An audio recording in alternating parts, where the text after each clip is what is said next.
Kryeministri Edi Rama ishte i pranishëm në eventin Fondi Social 2026, garanci për qëndrueshmërinë e shërbimeve për mirëqenien e qytetarëve, ku prezantuan 14 shërbime të reja sociale për fëmijët dhe nënat në nevojë, për fëmijët dhe të rriturit me aftësi ndryshe, për të moshuarit, për gra dhe vajza viktima të dhunës, si dhe për fëmijë pa kujdes prindëror. Në fjalën e tij, Rama theksoi se risikyqe e këtij procesi është përfshirja e pushtetit vendor.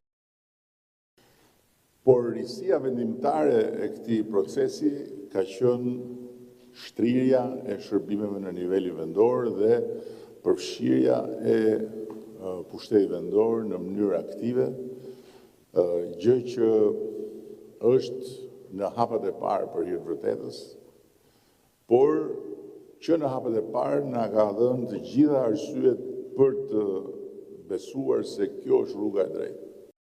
Kreu i qeverisë nënvizoi po ashtu se aktualisht 65.000 individ përfitojnë nga ky sistem.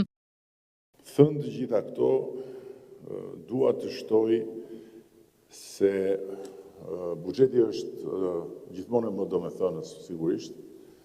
Është rritur, siç e tha ministra, 6 herë nga momenti kur ne kemi nisur këtë përpjekje, është 17% më i lartë këtë vit se sa vitin e shkuar.